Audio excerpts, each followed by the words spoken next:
জোরে বলেন সুবহানাল্লাহ। ऐ दुनिया वालों सुनो लो तुमसे ये नसीहत है मेरी,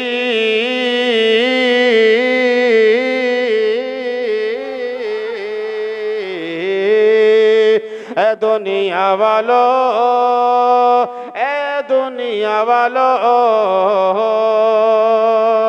ऐ दुनिया वालों सुनो ले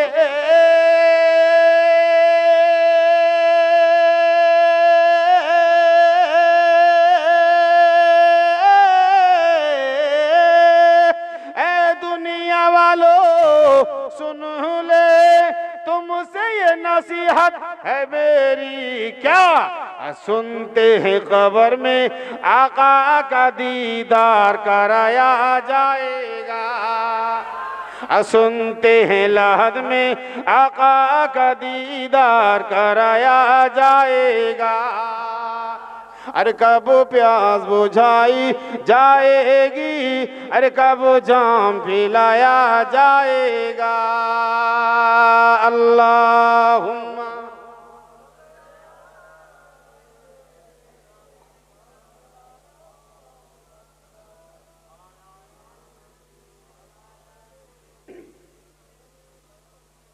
দেখুন, আমি যদি মনে করি 1 ঘন্টা 2 ঘন্টা 3 ঘন্টা গজল পড়তেই থাকবো, আপনারা একটু ওয়াজ নসিহত শুনবেন ইনশাআল্লাহ। ওয়াজ নসিহত শুনবেন। ওয়াজ নসিহত শোনার প্রয়োজন আছে কিনা না? আমি আপনাকে আগে ফ্যাক্ট দুটো দিয়ে দিই। আমি নবীর শানে জলসা আপনারা দিয়েছেন, সে 10 জন হোক 20 জন হোক 50 জন মিলে হোক, যেমন করে আপনি আল্লাহ পাক আপনাকে তৌফিক ইনায়েত করেছেন আর আপনারা এই বেহেশতের বাগানকে সাজালেন। 2 দিনের জলসা আমরা প্রথম দিন এসেছি, ঠিক না? কথাই কথা বলে প্রথম যদি ভালো হয় শেষটাও তার ভালো হয়। এবার আপনারা যে কজন জলসায় এসেছেন ফ্যাক্টটা আগে দিয়ে দিই। রাসূল পাক সাল্লাল্লাহু তাআলা আলাইহি সাল্লাম যখন ইন্তেকাল করেছেন, আল্লাহর নবী সাল্লাল্লাহু আলাইহি সাল্লামের রূহ মুবারকটা যখন বার করা হলো, বার করে দিয়ে আল্লাহর নবীর রূহ মুবারককে কোন জায়গায় নিয়ে গিয়ে রাখা হলো, এইটাই ওয়াজ হবে ইনশাআল্লাহ তাআলা। এই হাদিসটাই আমি আপনার সামনে একটুখানি তুলে ধরবো ইনশাআল্লাহ, আপনারা একদম টেনশন নেবেন না।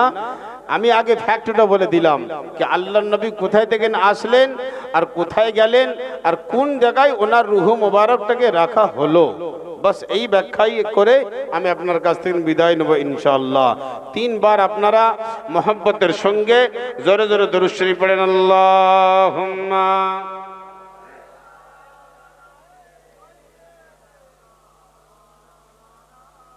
মুহাম্মাদ ওয়া আলা আলি সাইয়্যিদিনা।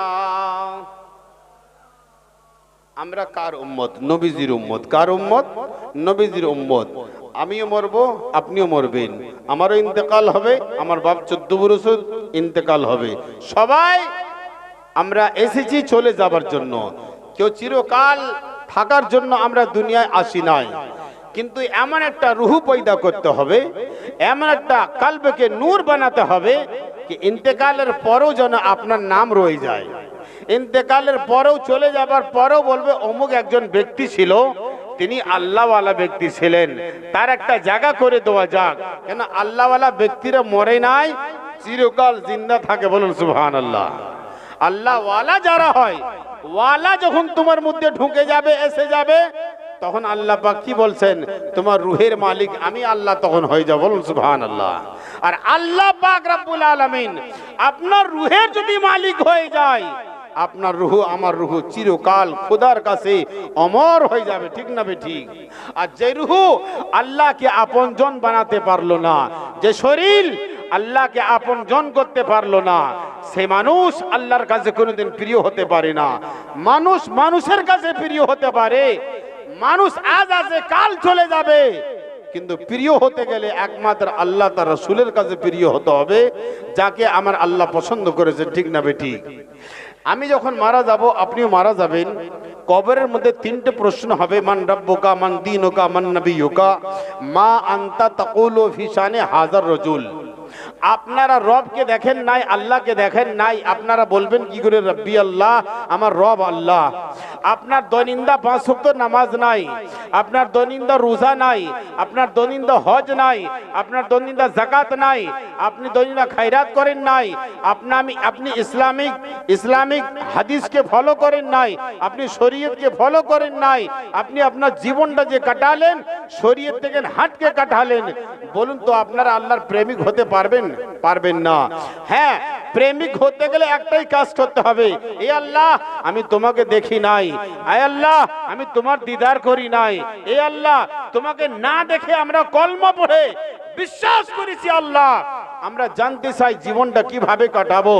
আল্লাহ পাক একটাই কথা বলেন, আমার বান্দারা তোমার কাছে আমি একটা যে নবী রাসূল পাঠিয়েছি যেনার নাম হচ্ছে মুহাম্মদ রাসূলুল্লাহ, উনাকে তুমি আইডিয়াল মনে করো, উনি তোমার রোল মডেল, উনাকে ফলো করো, তোমার জীবন কামিয়াব হয়ে যাবে। বলুন সুবহানাল্লাহ। তুমি তোমার জীবনে যেখানে যেখানে যাবে এক কদম ছাড়া আর একটা কদম যে আপনি তুলবেন, আমার রাসূল সেটাও বলে দিয়েছেন কি আপনি পড়বেন আর কি বলবেন। দ্বিতীয় কদম চলবেন, কি পড়বেন সেটাও আল্লাহর নবী বলে দিয়েছেন। বিছানায় কি করে যাবেন সেটাও আল্লাহর নবী বলে দিয়েছেন। মসজিদে গিয়ে কি করবেন সেটাও নবীজি বলে দিয়েছেন। কখন কোরআন পড়বেন কখন পড়বেন না সবটাই নবী পাক সাল্লাল্লাহু আলাইহি ওয়াসাল্লাম বলে দিয়ে গেছেন। আমার রাসূল পাক সাল্লাল্লাহু আলাইহি ওয়াসাল্লাম আমাদের যখন আইডিয়াল হয়ে গেল, আমরা একে ওকে ফলো করছি কেন ভাই? একমাত্র আমরা রাসূলকে আপনি ফলো করেন, আপনি জীবনের প্রতিটা জায়গায় কামিয়াবি পেয়ে যাবেন, ঠিক না বেটি? মশলা কি চেঞ্জ হবে হুজুর? মশলা চেঞ্জ হবে? ওযু করতে বলে যে 3 বার হাত ধুতে বলে যে 3 বারই ধোবেন নাকি 4 বার ধোবেন? আরে বলো, 3 বারই ধোবেন না 4 বার ধোবেন? এটা তো চেঞ্জ করা যাবে। বলছে কি জানেন, সময় অনুযায়ী কিছু কিছু বিধানকে চেঞ্জ করতে হবে। আশ্চর্যের কথা, তাহলে 3 কে 4 করে দেবেন? নাকের মধ্যে 3 বার পানি ঢুকাতে বলেছি, আপনি 6 বার ঢুকাবেন? হ্যাঁ, মশা 1 বার করতে বলেছেন, আপনি 3 বার করবেন? হ্যাঁ, জামা কাপড় সুন্নতি লেবাস পরতে বলেছেন, বড় সুন্নতি দাড়ি রাখতে বলেছেন, সুন্দর একটা লম্বা লম্বা জুলফ মুবারক রাখতে বলেছেন, ডান হাতে ঘড়ি পরতে বলেছেন, আর তুমি কি পাই পড়বে? তার বিধান চেঞ্জ হবে না। শরীয়ত একবার লেখা হয়ে গিয়েছে, এটাই থাকবে চিরকাল, আর এর মধ্যে কোনো রদ্দ বদল নাই। তো যখন আপনি মারা গেলেন, কবরে যখন আপনি গেলেন, আমার নবী পাক সাল্লাল্লাহু আলাইহি ওয়াসাল্লামের তৃতীয় প্রশ্নের সময় আমাকে আপনাকে প্রত্যেককে দয়ার রাসূল পাক সাল্লাল্লাহু আলাইহি ওয়াসাল্লামের চাঁদ মুখখানা দেখানো হবে। বলুন সুবহানাল্লাহ। একটু জোরে বলা যাবে না? অনেকের এই আকীদাটা আছে না, ওখানে রাসূল আসবেন না। আসবেন না মানে কি বুঝলেন? আপনি যার কালমা পড়েছেন লা ইলাহা ইল্লাল্লাহু মুহাম্মাদুর রাসূলুল্লাহ, আল্লাহ পাক রব্বুল আলামিন বলেন, যখন বান্দারা আমার ওই মাটির তলায় চলে আসবে, মাটির তলায় চলে যাওয়ার পর ওই ফেরেশতা 3টে প্রশ্ন যখন করলো, আপনি প্রতিটা প্রশ্নের উত্তর একটা একটা করে দিয়ে দিলেন। তৃতীয় প্রশ্ন হলো মান নাবিয়ুকা মা আনতা তাকুলু ফি শানে হাযার রাজুল, এই যে মানুষটি তোমার সামনে দাঁড়িয়ে আছে, দুনিয়ায় তোমরা ইনার উপরে কোন আকীদা রাখতে, কি মনে করতে? এই কথাটা কারা বলবেন? সব ব্যক্তি তো কালমা পড়েছি, ইনিও পড়েছেন, ইনিও পড়েছেন, সবাই পড়েছেন। সবাই কি বলতে পারবে? প্রকৃত যে মুমিন হবে তার জবান দিয়ে বের হবে মুহাম্মদুর রাসূলুল্লাহ। বলুন সুবহানাল্লাহ। আমার রাসূল তোমার দিকে মুখ তাকাবেন আর দেখে খুশি হয়ে যাবেন, হে আমার উম্মত, তুমি আমার সুন্নতকে চিরকাল ফলো করেছো, আমি রাসূল তোমার জন্য হাজির আছি। বলো সুবহানাল্লাহ।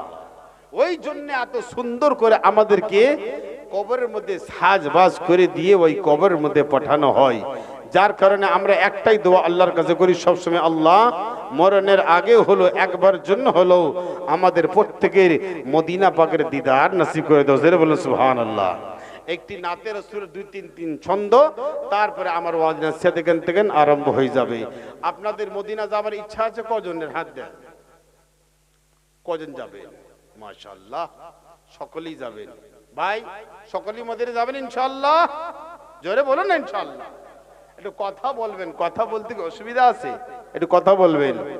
কিন্তু এই মুহূর্তে যেতে গেলে সকলে যদি বলে না যাবো হুজুর, তা 1.5 লাখ টাকা করে লাগবে ভাই, টিকিট কাটবো তবে তো নিয়ে যাব, ফ্রি তো নিয়ে যাওয়া যায় না। তা আপনারা বলবেন হুজুর অত অর্থ কোথায়, অত টাকা কোথায়, আমরা এত কষ্ট করে একটা জলসা দিচ্ছি, এটাই অনেক বড় কথা। আর আপনি হঠাৎ যদি বলেন 1.5 লাখ টাকা লাগবে মদিনা শরীফ যাওয়ার জন্য, তো কোথা থেকে না আনবো? আমি আপনাকে ফ্রি নিয়ে যাই, আপনার পয়সা আপনার বাড়িতে থাক, আপনার বডি আপনার এখানে আছে, আপনার জিসিম আপনার বডি এখানে রয়ে যাবে, আমার আপনার রুহু মদিনা যাবে। বলুন সুবহানাল্লাহ। রুহু মদিনা পৌঁছাতে পারে না পারে না? হ্যাঁ, রুহু কাবা পৌঁছাতে পারে না পারে না? তাহলে আপনার রুহুটা যদি চলে যায়, তাহলে আর যদি বডি না যায় তো অসুবিধা কিছু নাই। রুহু একবার মদিনা গিয়ে দেখে আসুক কি মদিনা দেখতে কেমন, রিয়াজুল জান্নাত কেমন, কাবা কেমন, হাতিমে কাবা কেমন, তাওয়াফ কেমন হয়, সেজদা কেমন হয়, ওখানকার হাজরে আসওয়াদ কেমন, সঙ্গে আসওয়াদ কেমন, এখান থেকে আপনার রুহু দিদার হবে। একবার সবাই হাত তুলে বলুন সুবহানাল্লাহ, জোরে বলুন সুবহানাল্লাহ। তৈবা বোলানা আকা, তৈবা বোলানা, মদিনা বোলানা আকা, মদিনা বোলানা। একটু জোরে বলা যাবে না সুবহানাল্লাহ? আর জোরে বলা যাবে না? মদিনা বোলানা আকা, তৈবা বোলানা, তৈবা বোলানা আকা, তৈবা বোলানা। সবাই একবার হাত তুলবেন, নবীর নামে হাত তুলবেন সুবহানাল্লাহ। জোরে বলুন ইয়া রাসূলুল্লাহ, আর জোরে বলুন ইয়া রাসূলুল্লাহ।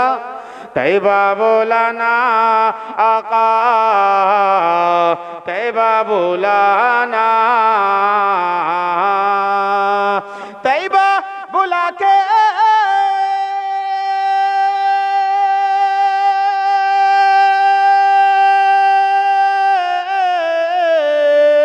तैबा बुला के आका, तैबा बुला के आका, हर दिल की हसरत मिटाना,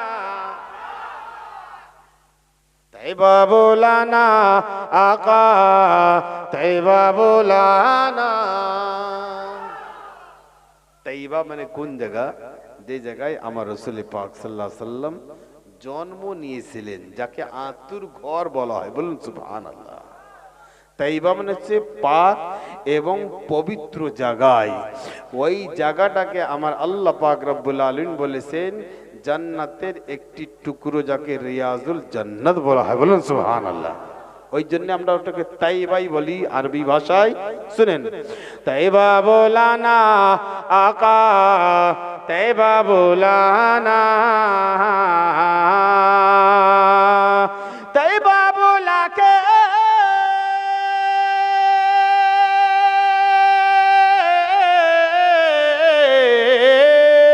তাইবা বোলাকে নবীজি अरे जलवा दिखाना, तैबा बुलाना आका, तैबा बुलाना। सुबह और शाम लूंगा तेरा प्यारा नाम लूंगा, সকালেও নেব, সন্ধ্যে নেব, বিকালে নেব, দুপুরে নেব, সব সময় নেব ইয়া রাসূলুল্লাহ। মরেও যদি যায় কবরে তো নবীজি তোমারই নাম নেব।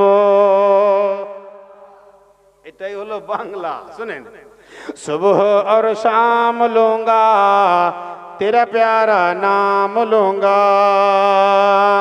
कब्र से उठते आका दामन को थाम लूंगा, कब्र से उठते आका दामन को थाम लूंगा। ऐसी घड़ी में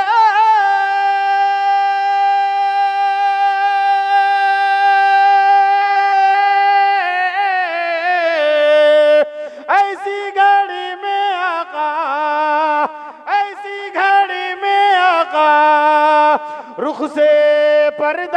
हटाना। बुलंद आवाज से बोलो सुभान अल्लाह। আচ্ছা এই দিকের ভাইরা কি বুঝতে পারছেন না? এটাকে যদি বাংলায় বলি বুঝতে পারবেন? मैं उर्दू में बोल रहा हूं तो आपको समझ में नहीं आ रही बात, या बांग्ला में इसको बोलूं?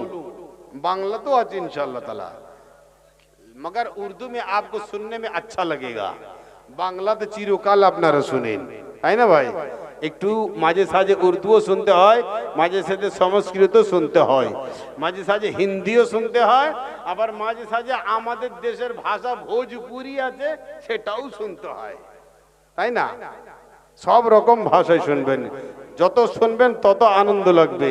চিরকাল আপনি বাংলা শুনে এসেছেন, আমি একটুখানি যদি বাংলায় বাদ দিয়ে যদি ভোজপুরিতে বলি, আপনার বলে আরে হুজুর এসেছিল এত সুন্দর ভোজপুরি বলতে কি মজা লেগেছে, বলবেন না বলবেন?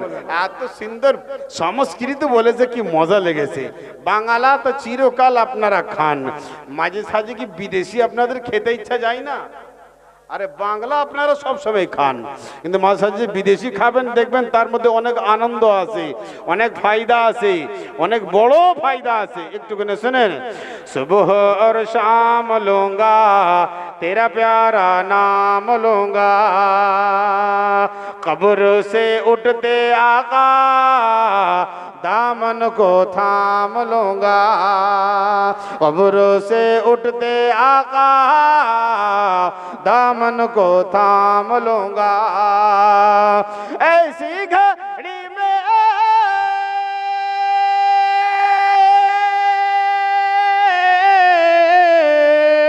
ऐसी घड़ी में आका रुख से पर्दा हटाना, तैबा बुलाना आका, तैबा बुलाना।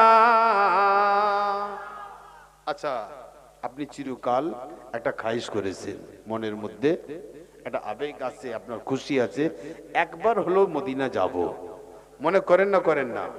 প্রতিটা উম্মতি মনে করে কি একদিনের জন্য হলো ইয়া রাসূলুল্লাহ, মরণের আগে হলো একবার দিদার করে দাও। কেন বলি আমরা, কি কারণে বলি শুনেন। তেরা জব दीदार होगा दिल को करार होगा, तेरा जब दीदार होगा दिल को करार होगा, तेरे ही करम से नबी जी बेड़ा सबका पार होगा। আমার নবী ছাড়া কারোর পাওয়ার আছে? আমার আপনার গুনাহের আল্লাহর কাছে সিফারিশ করবে। কারোর পাওয়ার আছে? কারোর পাওয়ার নাই। কিয়ামতের মহামাঠে একমাত্র আমার দয়ার নবীর পাওয়ার, হাই ফুল পাওয়ার, ওনার নূরের আলো প্রতিটা উম্মতির বুকে গিয়ে পড়বে। বলুন সুবহানাল্লাহ। আমরা সেই নবীর উম্মত। আল্লাহর নবী এক ইশারা করবেন, আমার উম্মতিরা যারা তোমরা আমার উম্মত আছো সবাই আমার হাউজে কৌসারের পাশে এসো, আমি নবী পানি পান করাবো। বলেন সুবহানাল্লাহ। আসবে না? আসবে না? কিয়ামতের মাঠে আপনার বাপ আপনাকে ডাকবে, আপনার মা আপনাকে ডাকবে, আপনার বাপ 14 পুরুষ আপনাকে ডাকবে, কিন্তু আমার রাসূল, আপনার নবী মুহাম্মদ রাসূলুল্লাহ আমিনার লাল আপনাকে অবশ্যই ডাকবেন, আর ডেকে বলেন উম্মতিরা তুমি পিপাসা এলো কৌসারের পানি পান করো। আচ্ছা এই দুনিয়ার পানি পান করলে পরেই আবার আপনার পিপাসাটা লেগে যায়, আধ ঘন্টা পর আবার পিপাসাটা লেগে যাবে। আল্লাহর নবী বলেন আমি এক ফোঁটা পানি পান করাবো, যাকে হাউজে কৌসার বলা হয়। আপনি একবার যখন পানি পান করবেন কিয়ামতের মহামাঠে আর কোনো দিনের জন্য আপনার পিপাসা লাগবে না। এটা জোরে বলুন সুবহানাল্লাহ। সেই নবীকে তোমরা ফলো করবে না? এখনকার ছেলেদের স্টাইল দেখেছেন? স্টাইল, আরে হ্যাঁ না বল, দেখেছেন? মাথার চুল দেখবেন মুরুগের মতন, এত পুরো ছাঁট করেছে না, মাঝখানে পুরো খাড়া, পেছনে সব চাচা, পেন্টুল সামনে ফাটা, পেছনে দেখা যায়, সামনেও দেখা যায়। এমন একটা প্যান্টের নাম আছে নেহরু প্যান্ট, নেহরু। আমার বাপ জীবনে 14 বছর আমরা শুনিনি, কিন্তু শুনেছি প্যান্টের নাম নেহরু। এমন একটা প্যান্ট যে কোনো মতেই সে বসে আর করবে না, যা করবে দাঁড়িয়ে করবে। ঠিক না বেটি? কেন ঢোলঢাল পায়জামা তোমার ভালো লাগে না? সুন্দর গোল জামা তোমার ভালো লাগে না? লুঙ্গি তোমার ভালো লাগে না? ভিতরে একটা ছোট্ট একটা প্যান্ট তোমার ভালো লাগে না? আল্লাহ নবী সাল্লাল্লাহু তাআলা আলাইহি ওয়াসাল্লাম বললেন, ও আমার উম্মতিরা, হাজার হাজার সুন্নতের মধ্যে একটা সুন্নত তুমি যদি জিন্দা করে দাও, আরে আমি নবী তো পরে খুশি হব। আমার আল্লাহ পাক রব্বুল আলামিন বলেন, এ বান্দা, এ ফেরেশতা শোনো, ওই ব্যক্তি আমার নবীর একটা সুন্নতকে আজকে পালন করেছে, তার মানে আমার নবীর একটা সুন্নতকে জিন্দা করেছে। এ ফেরেশতা যাও, ওই ব্যক্তিকে খবর দিয়ে দাও, একটা সুন্নতকে জিন্দা করার কারণে আমি আল্লাহ তার জীবনের সব গুনাহ মাফ করে দিলাম। এটা জোরে বলেন সুবহানাল্লাহ। তাহলে এই সুন্নত তুমি পালন করবে না। আচ্ছা, কার দাড়ি রেখেছো এখন তোমরা বলো? এখন সব ছেলেরা প্রায় দাড়ি রেখেছে। জিজ্ঞেস করো, ও চাচা, ও চাচা জান, ও আব্বা জান, ও ভাই জান, ও ফচকেরা, ও কচি কচি বাচ্চারা, তুমি যে দাড়ি রেখেছো বাবা, এটা কার দাড়ি? নবীজির সুন্নত। এটা তো বিরাট কোহলির দাড়ি। ঠিক না বেটি? আচ্ছা, দাড়ি তো কত সুন্দর হবে, এখান থেকে বার হবে, এখানে এসে আটকাবে, তাই না? এত দেখবেন এখানে পুরো চাষা, এখানে পুরো ছুঁচ করে দিয়েছে, সুইমিং পুল বানিয়ে দিয়ে পর্দা নদীর রেল চলবে তার উপরে। ওই দাড়ি রাখাটা কোন দাড়ি গো? আর বলে আমরা মুসলমান, সুন্নতি দাড়ি রেখেছি, চাঁপ দাড়ি। লজ্জা করে না তোমার কথা বলতে? চাঁপ দাড়ি রেখেছে। চাঁপ দাড়ি মানে বোঝো? ওইদিকে যাব না, নালে ছেলেরা খেপে যাবে। একটুখানি শোনেন ভাইজান, ও ছেলেরা আমার, একটু একটু বাচ্চারা আমার সব ভক্ত, তার মানেটা কি জানেন? ইসলাম আর কমবে না, আর আগে বাড়বে, আরো আগে বাড়বে, আরো আগে বাড়বে। আমেরিকা জ্বলছে, জ্বলবে। ইসলাম আমার জিন্দা ছিল, ইসলাম জিন্দা হবে।